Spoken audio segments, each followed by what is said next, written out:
we're absolutely delighted to share behind-the-scenes insights into the logistical preparation that goes into a major sporting event, the Stirling athletes who are going to be on the start line, and what it's like to compete at a home games. So as I mentioned, we have a fantastic lineup of panelists that I will introduce shortly. But for that, for those of you who are perhaps a little bit less familiar with the format, the Commonwealth Games are held every 4 years. It's a multi-sport international event that has been held since 1930. And unlike the Olympics and many other international events, there are 15 Commonwealth associations represented that aren't sovereign states. So that's why you will see 4 of the UK's home nations, Scotland, England, Ireland, Northern Ireland and Wales, all represented. And that's a really special opportunity for athletes to compete for their home nation's country rather than Great Britain. The Commonwealth Games are often referred to as the friendly games. They're absolutely known for providing a platform for world-class sporting feats, but also promoting unity and friendship and shared values, which I think is as important today as when they were first established. So without further delay, I am delighted to welcome our panellists today. We have Eilidh McNish, who's a sport business management graduate who undertook her placement and is now working with Glasgow 2026. David Bond, our Director of Performance Sport at Stirling. Josh Williamson, one of our high performance swim coaches, who's coached young athletes to the highest level and works closely with many of our top swimmers. And Cameron Brodie, a Stirling alumnus as well, and former elite swimmer who's competed at 2 Commonwealth Games, Delhi in 2010 and Glasgow in 2014. And he's now Partnership Manager at Sports Scotland. And for those of you who are joining on demand, just to reintroduce myself, I'm Myra Matthews. I work in the Alumni Relations team, and in a past life, I was also an athlete. So I was a former hammer thrower. I'm personally very excited for the Commonwealth Games to come back to Glasgow. Unfortunately, due to attending a funeral, Stirling alumnus and Deputy Chef de Mission for Team Scotland, Chris Purdie, isn't actually able to join us live today. I had a conversation with him yesterday and we pre-recorded it. So we are hoping that this is going to work and we can play that recording for you now. It was a great conversation and he's got so much insight into what's happening behind the scenes in the preparation for the Games. If for any reason the technology doesn't work, we'll move straight onto the panel discussion and we'll hopefully try and include it into the recording afterwards. So I shall let the video come now and yeah, I hope you enjoy the discussion with Chris.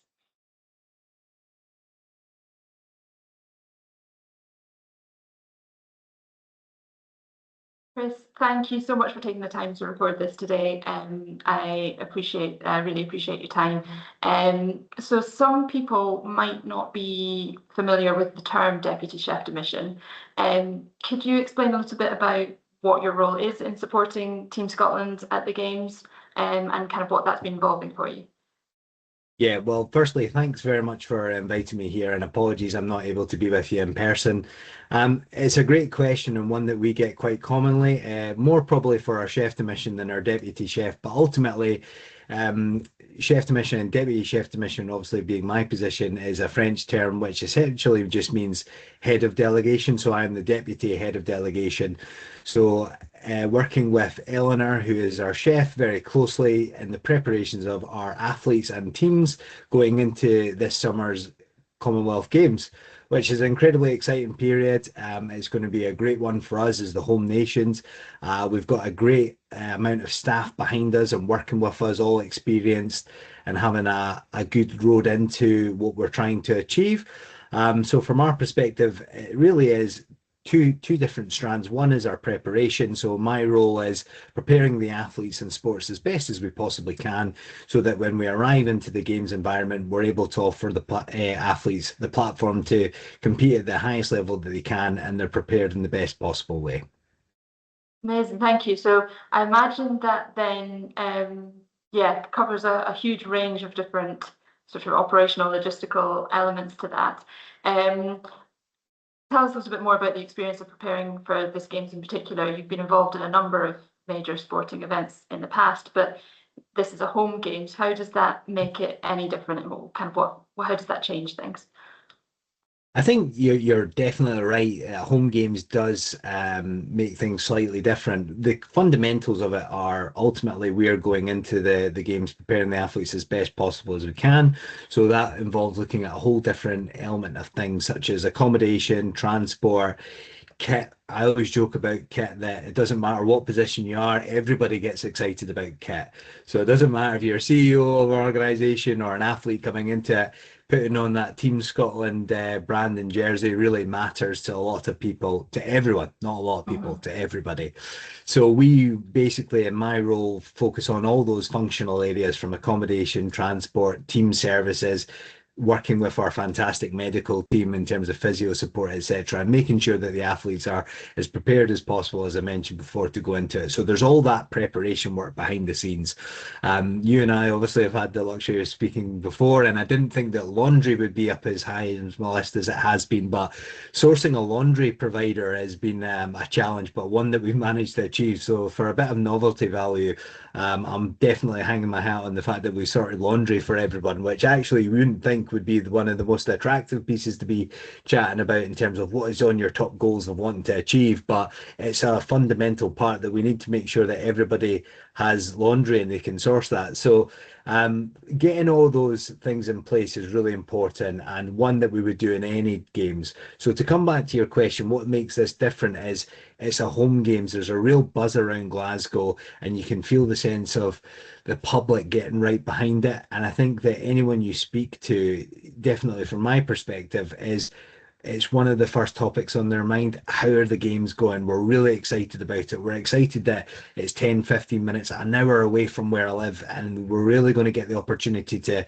not only live it with some of the support staff and athletes who are doing it, but also the chance to see it in person, which when it's in Australia, when it's in India, when other sporting events are all the way around the world, it's probably not as accessible to do so. So the fact that it is in a familiar environment around the corner for many of the people that we're speaking to, it changes the dynamic. So for us, that home game element of doing well and seeing other people get involved in it really adds to the special nature which the games will bring this summer. Yeah, that's really interesting. I hadn't thought of the fact that actually that might make the kind of logistical conversations that you're having actually slightly have a different feel to them as well, because the people you're talking to are so excited about it being kind of being the home team. So I mentioned that you've done a lot of this before. You've been deputy chef de mission and chef de mission at World University Games, at the Commonwealth Youth Games, general team manager at the last Commonwealth Games in Birmingham, and part of Team GB for the 2024 Paris Olympic Games. So there's a whole range of experiences there that you've kind of had. How did you get into this kind of area of work? How does it fit alongside your day-to-day role? How has that worked for you? Yeah, I think very positively back at my time at the University of Stirling, and I don't just say that for an easy conversation or recording in this case. I think the University of Stirling gave me a real platform to explore other opportunities. I did a degree in sport, combined that with sociology. We had a lot of governing bodies who were based at the campus who gave me a lot of good volunteering opportunities. So I know it is a cliche about volunteering, but it is really important to explore opportunities. And when you are a student and you have opportunity to be on your doorstep to do all that stuff, I at the university just grasped it all. So I owe a lot to the University of Stirling, and from doing that and being part of the sports union, I was able to explore opportunities and professional jobs in sport. So when I graduated from the university in 2011, which doesn't seem so long ago, but the fact that we were now going into 2026, I probably have to take a bit of a reality check on that and say, no, Chris, it absolutely is. I was appointed the sports union president, and by doing that, I was going to say placement. By doing that job, it really opened up a lot of other opportunities to me. And I find that the world of university sport and tertiary education sport really exciting. And that's where I've really chose to stay. So my day job just now is the head of competitions at Scottish Student Sport. We work with all colleges and universities and providing a platform for athletes of all different elements to get involved with, from development into competition. And I do think that tertiary education sport provides a whole host of different opportunities, from people that are getting involved in sport for the first time to individuals that we know have been in their own remit, such as Duncan Scott, etc., studying and choosing to compete for the University of Stirling. So it's an area that I think is close to my heart and I get a lot from. So I've chosen to continue my professional development there. I also, probably just to pay tribute to my boss, Stu Fowley, who is the Chief Operating Officer at Scottish Student Sport, who has given me the flexibility in my job to do other roles that you mentioned before, like Deputy Chef de Mission for World University Games. So through all those opportunities that have arisen, have really given me a great platform to be here today. So I'm very, very thankful to those individuals and to the University of Stirling for allowing me the opportunity to do so. That's really nice to hear, and it ties actually quite well because, as you know, one of our other panelists, Eilidh, is new graduate. She's just finished her studies here. What for current students, recent graduates, what advice would you give them in terms of the opportunities that they take while they're at Stirling, like you mentioned, in terms of getting involved in so much of the stuff that happens on campus, but then also looking for the ways, once they've left, to kind of take opportunities like this, find themselves and pursuing a career in sport management, major sporting events? What have you got a top tip that you would pass on to them? And probably just advice that was given to me at the same point that we're probably relaying that back to individuals now, is that somebody said to me that people invest in people. And I think that for my personal growth, it's really been one of those values that I've held close to me. I think at the end of the day, experience and knowing individuals who you can work with is really important. And I know there's that old saying as well, that could you do a bus journey? Could you do a train journey with some people? I actually have changed that way of thinking it, and I actually view it, could you do a games with someone, and being in a sporting games environment? Because the reality is you are working somewhere between 16 and 20 hours a day. The likelihood is that you're really tired, and you've got to be comfortable with working with people in that space. And my view of what you would do going forward with people would be, could you work closely with individuals? And 9 times out of 10, you absolutely could. So to come back to your question, I think you've just got to be honest to your own values, grasp everything that you possibly can in terms of opportunities. Volunteering is really key. So ultimately, regardless of what step you get to in life, I'm, as we've discussed, graduated in 2011, but still hold many volunteering titles and roles that I have, and I will hopefully continue to do so as long as I'm able to. And I'm talking into retirement, etc., because I think it's really important to continue to give back into sport. So from my perspective, to come back to the question and be succinct, be true to your values. Take anything that you can that you think would help your development. And remember, it's always important that you can ask people for help, because ultimately we're here to support one another. And that is what the fundamental University of Stirling, it's an educational institution. There's always an element of continued learning. And that's what I've found through my whole career. That's great. That's a great piece of advice. I think there's a lot that many of us will be able to take from that. Chris, I've got one last kind of question for you. The format of the Commonwealth Games this year is a bit different, and for people that don't know, the games came to Scotland quite last minute, and they were due to be held in Victoria, and it's meant that we're, it's a much smaller programme. Everything's slightly reduced, and to make sure that the format can kind of happen this year. Is that here to stay? What are the challenges, or how will it change the experience for some of the athletes, kind of this different format? Yeah, it's a great question. And obviously talking about the history of how Glasgow have found itself hosting the games, one where Commonwealth Games Scotland put up their hand when arguably there wasn't a whole host of other nations willing to do so because of certain implications. I think it is a really good step for us and for our athletes having the opportunity to represent Scotland at a multi-games is really important to us. So delighted that Scotland could step into that space. There are definitely going to be things that are different, but from a positive perspective, I don't actually foresee the athletes noticing a lot of that. So ultimately, we've cut down on the amount of sports that are being delivered. It's in an 8 mile corridor, if you like, so people aren't having to travel further afield to get to different events. The main difference is that we're no longer in an athlete's village, which actually, as you mentioned before, some of the other voluntary and honorary positions I host, a lot of the World University Games are doing that as well now, utilizing existing facilities like hotels. I think is a really positive step, and it means that we don't have to create a whole athletes village, which, as we know, can be quite costly.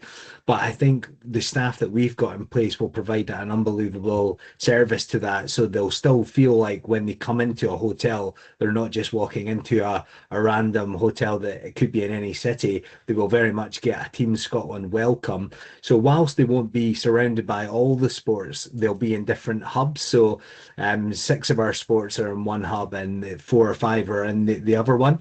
So from that perspective, it's really about how we as staff challenge our thinking and going, okay, how do we, this is our constraints. We're in hotels rather than a big village, but how can we bring some of those village vibes into the hotels? And actually, through the great people that we've got working with Team Scotland, I think we've been able to do that, and only time will tell. But I think we've got some good things planned for the athletes and the staff when we welcome, and hopefully they won't notice it too much. So definitely there is a different model. There's no getting away from that, but it's a model that I think will be sustainable.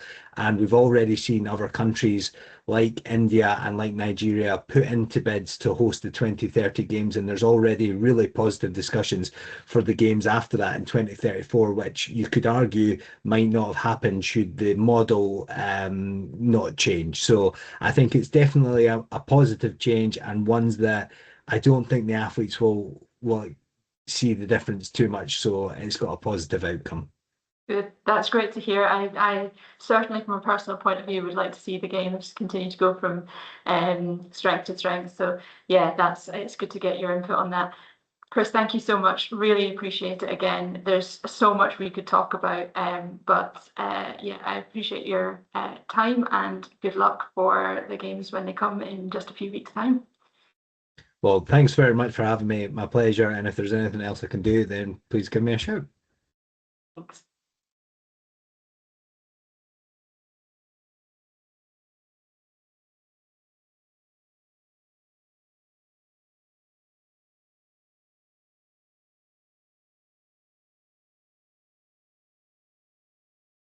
Well, hopefully that all worked okay and you were able to enjoy that conversation with Chris. But now I'm delighted to have Eilidh. First and foremost, huge congratulations on your graduation just a couple of weeks ago with your sport management, a business management degree. Welcome to the Stirling alumni community. How would you sum up your Stirling experience? Amazing. Absolutely loved it. The university allowed me to do more things than I ever thought I would be able to do. Opportunities, make new friends. Yeah, just amazing. Great. Well, that's always good to hear. You talked about opportunities there. As part of one of your final year modules, you had the opportunity to complete a placement with Glasgow 2026. You were a Commonwealth Games Association assistant. Tell us a bit about what that involved.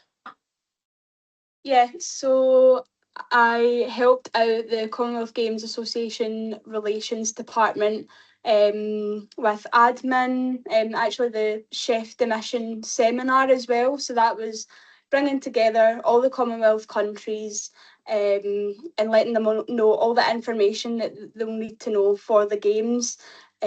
So I helped out with making the PowerPoints, organising catering, for that as well. Going at just attending meetings, just anything I could throw myself into, I asked, and yeah, it was good.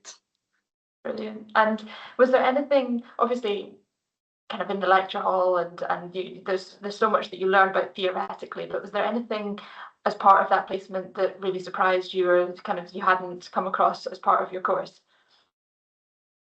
Just probably just applying that academic knowledge into the kind of major sport event kind of industry, just really allowing to see like how it like really works, and how all the pieces like fit together. That's something I realised, and how it's all a big like circle. It all kind of ties in together.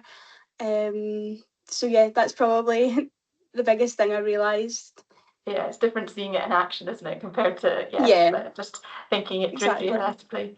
So you obviously enjoyed it because you've now managed to secure yourself a paid role for the games, and that's something you started now, but you will also have games time. That's absolutely amazing. Well done.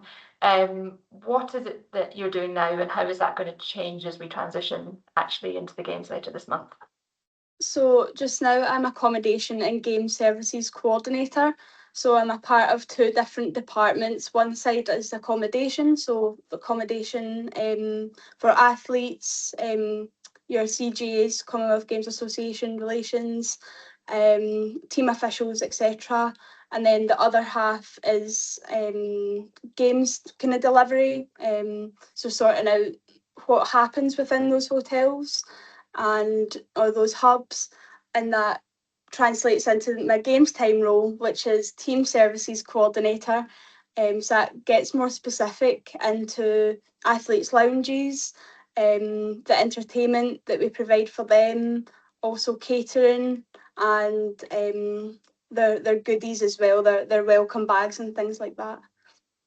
So Chris was obviously talking about accommodation as one of the factors, and we had a conversation about how do you make the Commonwealth Games feel like a games? How do you make all the team feel part of the same team? I think Team Scotland are perhaps split across a few different hotels. So have you seen that from what you're doing in terms of you referenced kind of really making it feel like Scotland in the hotel? Have you been involved in any of that, or have you seen what's being planned? Yeah, 100%. Can't give anything away because it's a big surprise, but we've got entertainment pieces lined up, just to really make it feel like home for the athletes and for the CJs and team officials and everyone involved. Amazing. It will be great. You you mentioned when we spoke in preparation for today, that you're really passionate about major events, and that was partly why you wanted to do the placement, and that you've carried on. How did that first start? What first kind of inspired you about major events, and why is it special to be kind of working at a Commonwealth Games in Glasgow? Yeah, so my love for major events started actually back in 2014, the Glasgow 2014 Commonwealth Games. I remember saying to my mum and dad on the train, I remember seeing the volunteers and the staff and all their kit, and I said I'm going to work for Commonwealth Games one day. And the University of Stirling has allowed me to do that 100%. Yeah, the kind of passion just started from my degree, the sport business management. The modules, there was a couple of modules on major sport events, and I thought, wow, I want to be a part of that and just the community of it, and the kind of all the excitement. So Amazing. And Chris did say that kit was the thing that everybody gets excited about, so it's interesting that you say that you saw the volunteers in their kits. And I can absolutely understand that, and it's just such a full circle moment for for you to have been at Glasgow as a spectator and now to be part of it behind the scenes, which is amazing. I also spoke to Chris about his career in sports management and events, and you know it definitely sounds like that's a kind of route that you would like to go down. So what's next for you once the games is over? What are you hoping to go to after that? hoping to go to the Tour de France, do the Edinburgh to Carlisle leg. That would be really good, and also the Euros in 2028. Amazing. So for anybody who isn't aware, the Tour de France Grand Depart is coming to Edinburgh. It's next year, isn't it? It's losing track of years. Yeah, that would be an incredible event to be involved in. So we'll keep our fingers crossed for you. But yeah, I mean, there's so much opportunity out there. I think there are so many big events kind of happening, and Scotland has really demonstrated that it can host these major international events. So hopefully there'll be plenty of opportunities for you coming along. Well, thank you, Eilidh. Good luck for the games when they come. We will come back to you for the Q&A, so don't go too far. But at this point, I'd like to welcome back David, Josh, and Cameron. Hi, Myra. Hello, David. I'm going to start with you. A record number of Stirling athletes selected to compete at this year's Games, 2 more than in Birmingham 4 years ago. It's a pretty good time for Stirling sport at the moment. What makes it so special at Stirling? What's in the environment? What's in the water down at the sports centre? What's in the water? Some exceptional swimmers.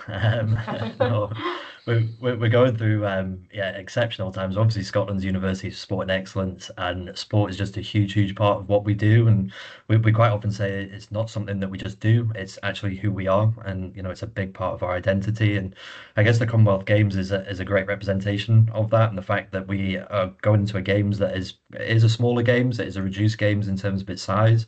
But the fact that we've got more athletes than ever from a University of Stirling perspective competing at it, that's unbelievable. So I think when you look at sort of what is the magic, what is that dust that gets sprinkled over over sport, it's hard to put my finger on it, but we obviously have some world-class facilities. We invested £21 million a few years back in the facility, and that's obviously paying dividends. But we do often say as well that facilities are just bricks and mortar, and what you do with them is so much more important. So, the people that exist within the building, the likes of Josh and sort of the coaching staff that we have, the support staff that come alongside that as well. We're very fortunate to have some unbelievable people operating in unbelievable facilities. And I guess when you put all those things together, magic happens. Absolutely. Yeah, it's a pretty special place. So 22 current students selected across a number of different nations. So that's not just for Team Scotland. 2 coaches and an alumna as well who is selected to compete. The biggest cohort are the swimmers, and Josh and Cameron will be able to talk us through them a little bit more. But who else has made it to the Games? Yeah, good question. So, as you say, we've obviously had 18 swimmers selected, which makes up the bulk of it. Alongside that, then we've got 2 gymnastics athletes. So, Cameron Lynn, who competed back in 2022, so he's going to his second Games. We also then have Crystal Lake. She unfortunately was due to go to the last Games, but got injured. So, obviously delighted for her that she now has that opportunity to compete at these Games. We also then have Gabby Wood. So, Gabby's a judoka. So Gabby's from Trinidad and Tobago. She has competed at the Games before. She was also an Olympian, so definitely one to watch as well. So very excited to see her take to the mat. And then finally, we've also then got Shane Humphreys. So Shane is a wheelchair basketball player. Again, a great athlete at the University of Stirling. He's been exceptional for the programs here. So again, looking forward to seeing him take to the court and seeing what he can do.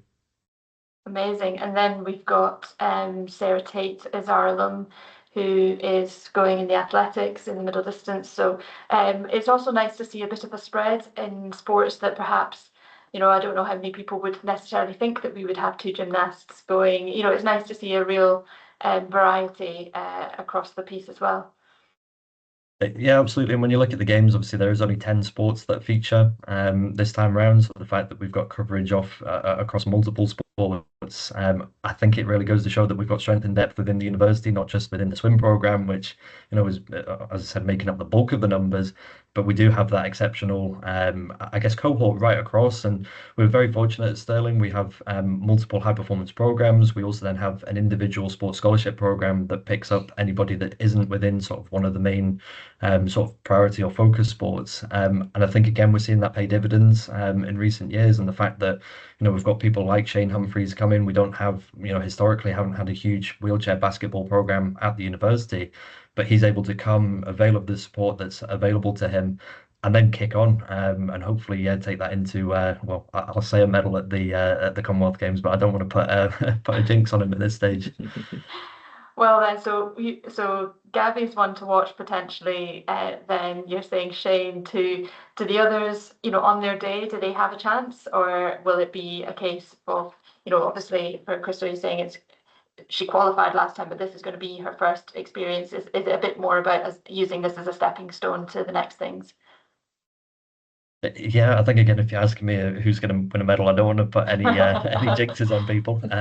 But I think all of them will be competitive. So the Team Scotland selection policy and criteria is based on the ability to meet or be in the top six of competition.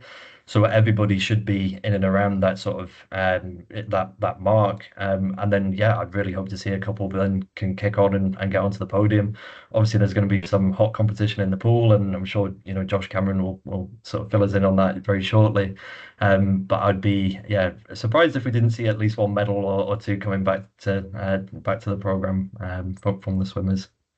Amazing. Well, that seems like the best opportunity to move across to swimming then. And David, feel free to continue to chip in as and when.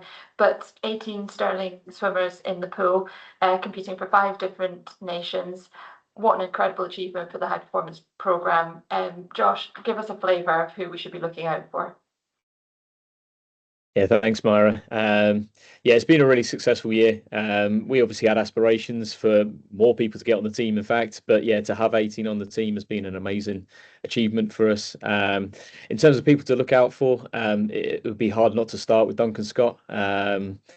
Given all of his previous success, he's heading to his 4th games, multiple Olympic medalist. I think it's 13 Commonwealth Games medals over the previous 3 that he's been to, and he'll definitely be seeking further medals when he gets to the games this time round. And I think again, a home crowd for him will be a massive lift and a massive backing for him. So yeah, it'll be exciting to watch Duncan at the games. He's racing in 3 individual events, the 200 individual medley, the 200 meters butterfly, and the 200 meters freestyle, which has the potential to be a very, very big event for the university, in fact, because we also have Tom Dean, who in 2021, as it was for the Tokyo Olympics, won the gold medal there, and also Jack McMillan, who they were formed part of a team that won the gold medal at World Championships last year. So yeah, there's a lot of excitement to be had around that, and obviously with Duncan individually, but with those guys as well. Outside of that, making a debut is Angharad Evans. Angharad joined us a couple of years back, and she's taken off. Her career's just lifted extraordinarily over the last couple of years. And she actually goes into the competition as we are today, ranked 1st in the world on the 100 meters breaststroke and the 200 meters breaststroke.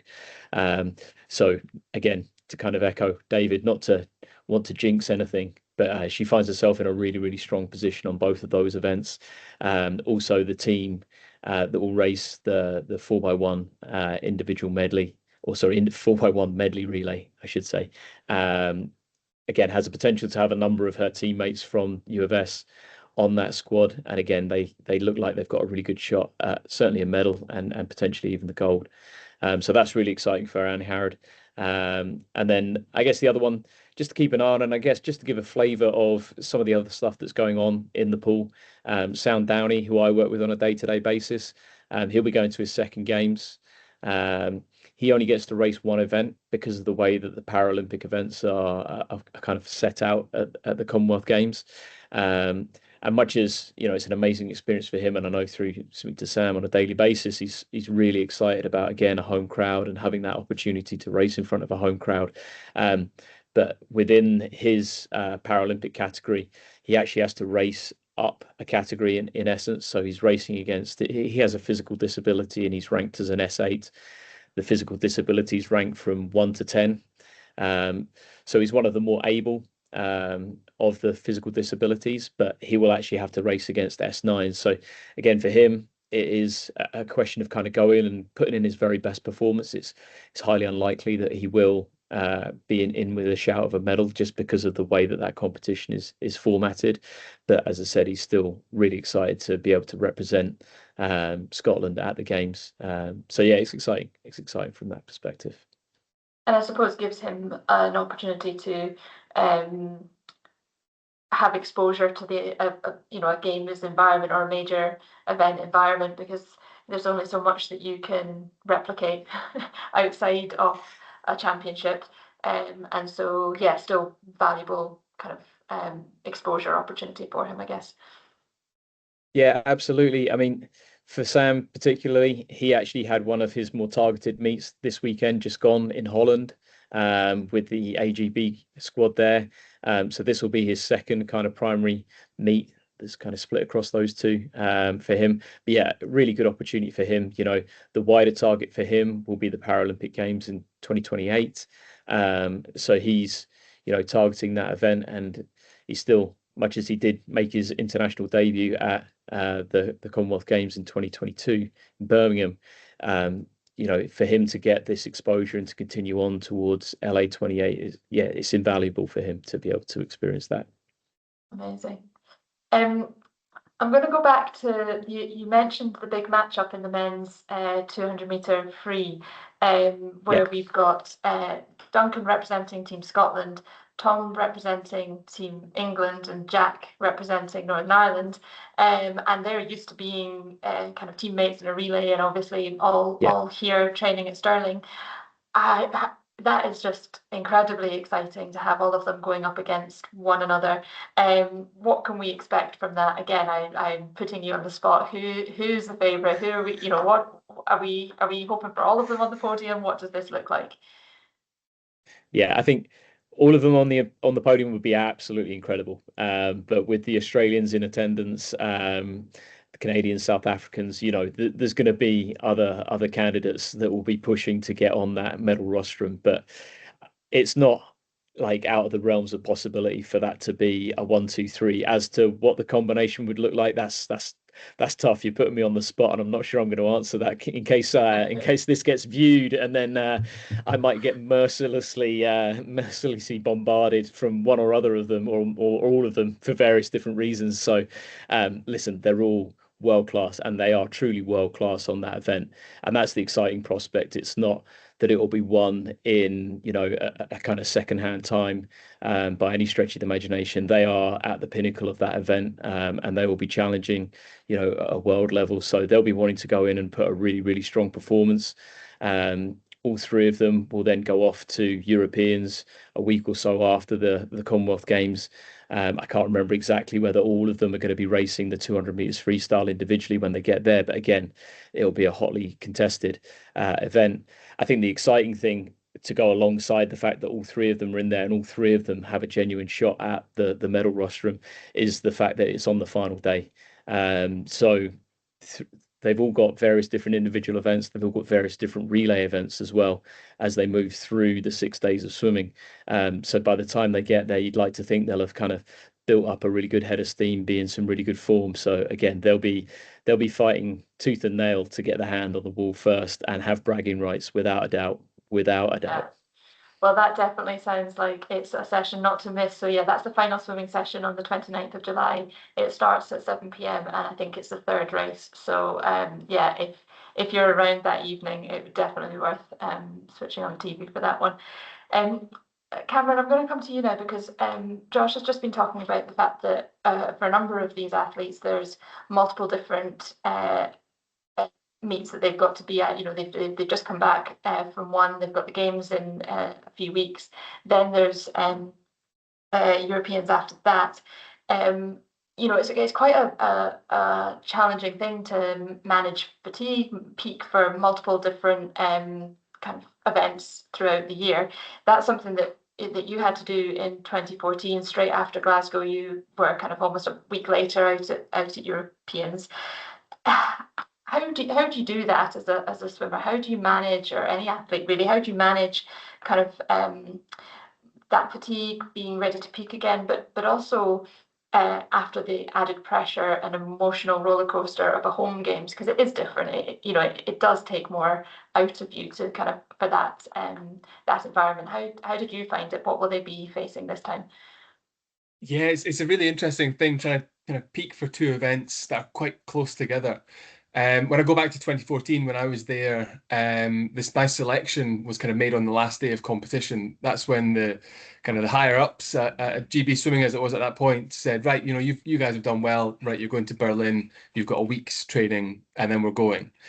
So for me, I had holiday plans. I had my parents' 25th wedding anniversary that I had to say, no, sorry, I'm not going to be there. Now, thankfully, the team for Europeans has already been picked, so those guys will know that. They'll be able to sit down with their coaches like Josh and plan for that, make sure that they've got enough juice in the tank that will kind of keep them going for an extra couple of weeks, because that's really important. You don't want to kind of burn out at the games themselves. But you're right, it's that emotional energy. I remember it was myself and Ross Murdoch was another one who was going on to the Europeans. Now, he'd just won gold at home Commonwealth Games, training at Stirling as well. And he went on to swim incredibly well, but just the emotional energy of standing on that podium to then, a week later, leaving Glasgow, leaving the environment there and having to go back to Stirling to kind of train for that week on our own, just the two of us. It was really, really strange. But it was a wonderful time.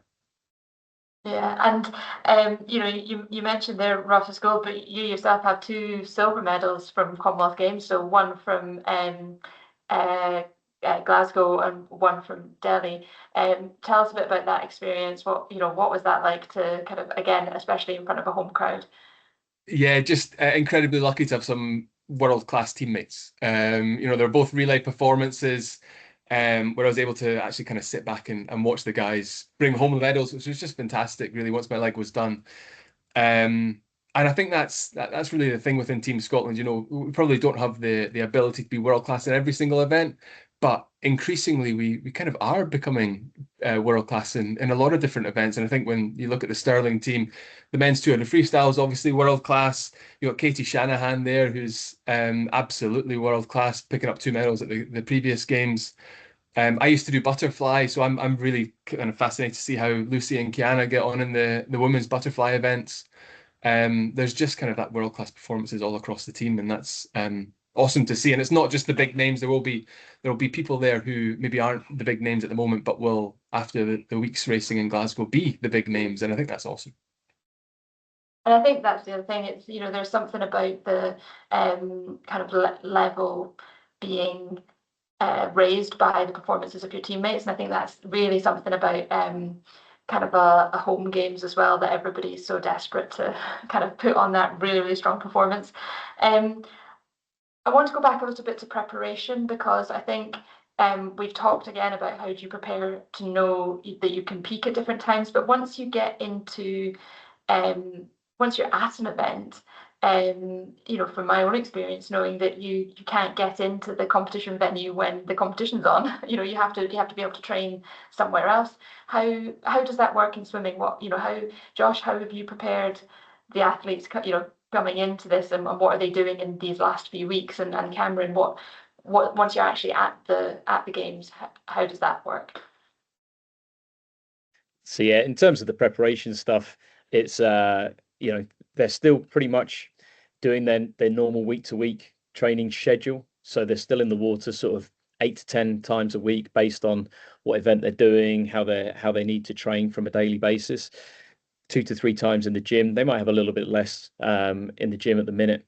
But then from there, they'll be heading to Aberdeen on Wednesday next week. And then they'll be up there for a week for their holding camp. So that's where the team will get together. They've done a couple of other bits. They were at the Scottish Open 10 days or so ago, and they operated as a team for that competition. But this will be the opportunity for them to kind of really embed themselves in Aberdeen, the full group there, all the coaching staff, all the support staff there, working together and getting themselves prepared for the games. And then they'll travel down to Glasgow on the Tuesday prior to the games. So they'll have a couple of days operating in the pool in Glasgow, getting themselves familiarised with the environment there. And then, yeah, the racing will get started on the Friday, and they'll be on into it from there. So Cameron, how does it, once they're actually there, how does that then work? Yeah, so it's I think as an athlete, you're constantly being told by your support staff, right? You just need to control the controllables, and that's really quite easy to do when you're at home training at a pool where you've got that contact with your coach as well. Now suddenly you go into the games environment after the holding camp up in Aberdeen, and that list of the uncontrollables just grows and grows and grows. And the things that you used to be able to control, such as what you would feed yourself, you're going into the kind of catered athlete halls, athlete village, and you don't necessarily know what food's going to be there. You'd like to think it'd be pretty good stuff and healthy and all that stuff, but you don't have total control over that. As you mentioned, Mara, the access to the pool will be slightly limited. You won't be able to train necessarily when you want to train, ideally, maybe.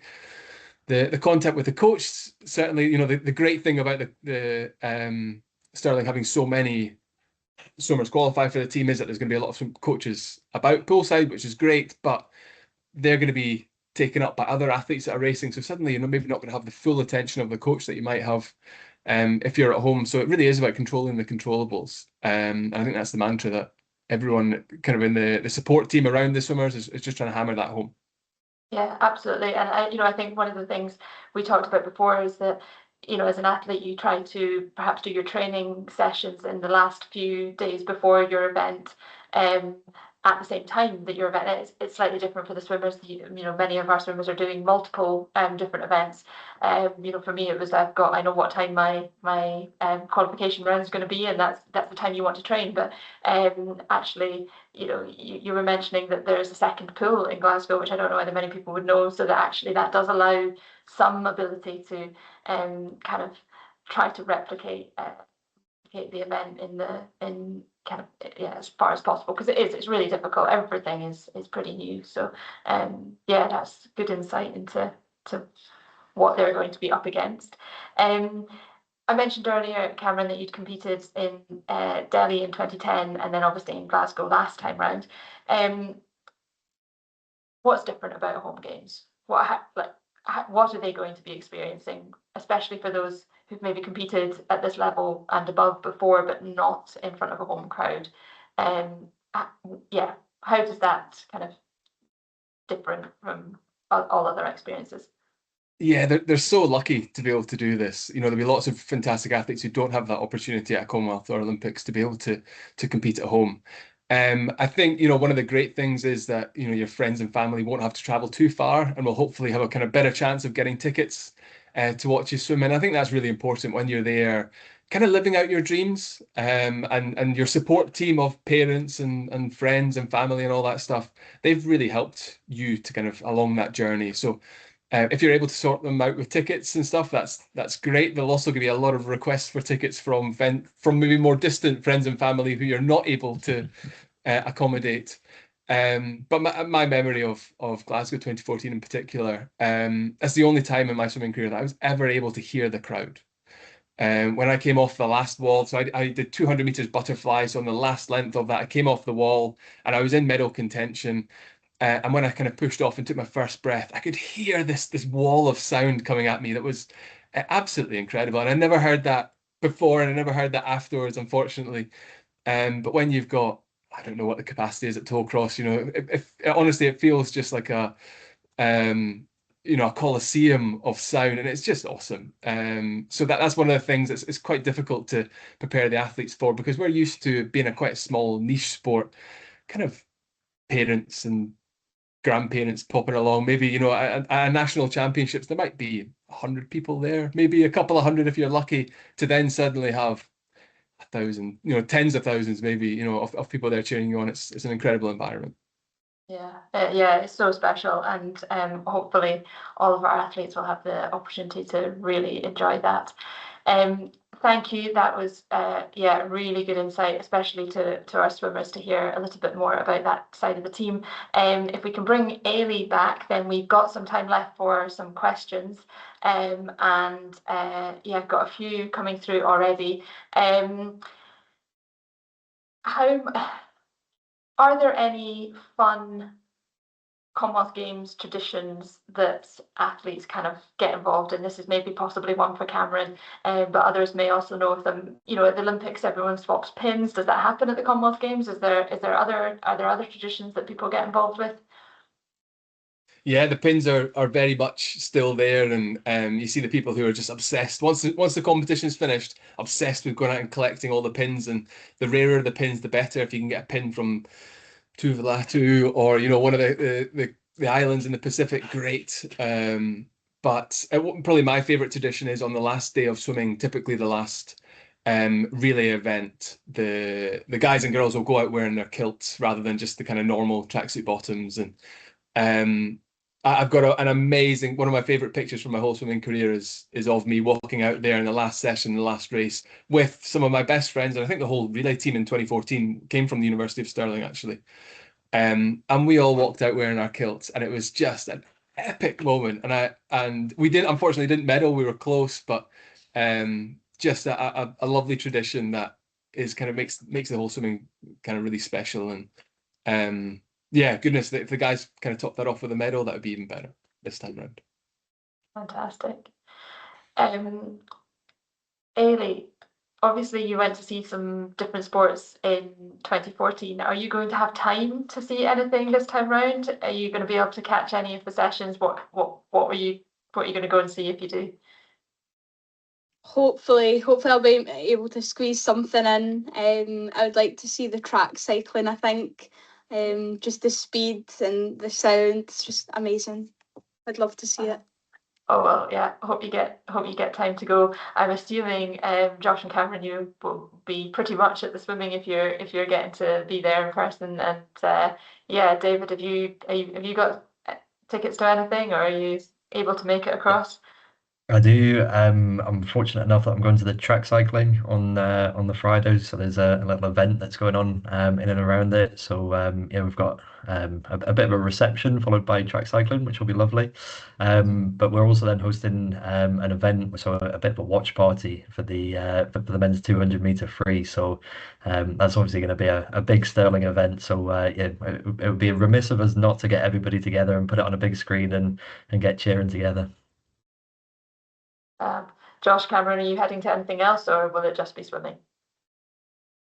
I'm super lucky, so I'm involved in the Achieve programme with Team Scotland. So I'll be working with lots of kind of young athletes who have maybe just missed out on qualification this year and taking them through a few different sports. So I think I've got netball, weightlifting. Yeah, I've got a few different sports. I'm really looking forward to getting along and seeing. Amazing. At the minute, I'm pigeonholed to swimming. So yeah, I'll be considering my chlorine addiction. So that's all I've got for now. But if I do get offered anything else, I will literally go and watch any and all of the sports that are available. So yeah, I'd gladly take anyone's tickets if they have got going and anything going spare. I think that's the amazing thing about a multi-sport event, isn't it? That you can actually get to go and see stuff that you maybe wouldn't otherwise. So yeah, hopefully you all get to something. How much does the atmosphere affect performance, Cameron? We just spoke about the fact that, obviously your experience of being able to hear the crowd, you've never experienced that anywhere else. My similar experience was that the crowd were cheering for our warm-up throws when I'm also used to having like two people watching. So how does that atmosphere really kind of totally change the experience? How does it affect the performance of athletes? Does it spur some people on? Does it, yeah. Yeah, I think for the vast majority, it really kind of spurs people on, which is awesome. But then I think certainly in my recollection is, the energy and enthusiasm and nerves and excitement that was there for my morning heat swim. Really kind of normally my routine would be I'd do that, I'd make the final, then I'd go back and I'd sleep for a couple of hours, kind of rest up and then go in for the final. But my adrenaline was just pumping so much that I couldn't sleep. And suddenly I was just kind of tossing and turning in the bed, trying to rest. And then getting a little bit stressed that I couldn't sleep. And then that doesn't help your sleep. And so I think it's just about kind of preparing all the athletes just to be ready, be confident, and embrace the atmosphere. It's a really, as I said earlier, it's a wonderful opportunity for them to be at home Commonwealth Games. And goodness, just enjoy it. Doesn't come around every day. I think we've probably got time for one or two more.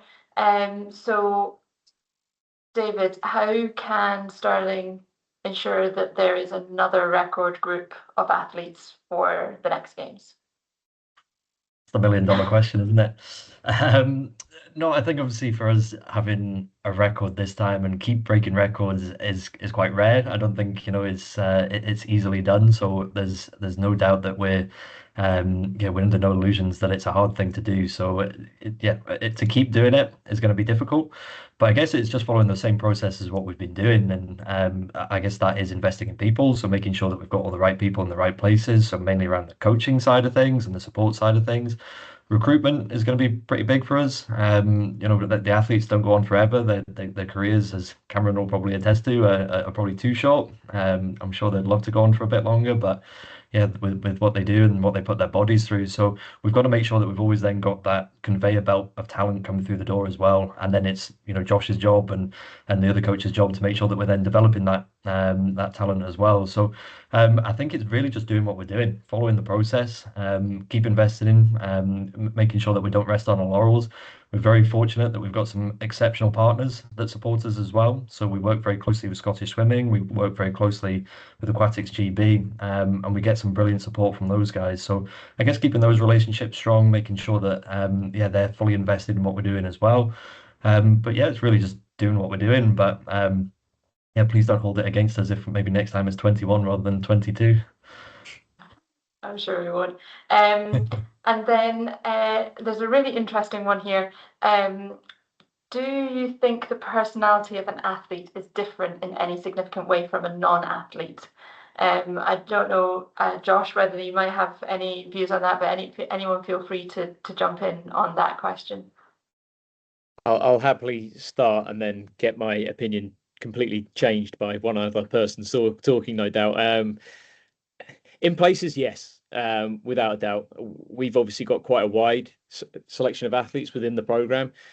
We cater for quite a full range of athletes, from people that are looking to really push on and progress through their 4 years while they're here at the university, to people that are coming in and performing already at the highest levels.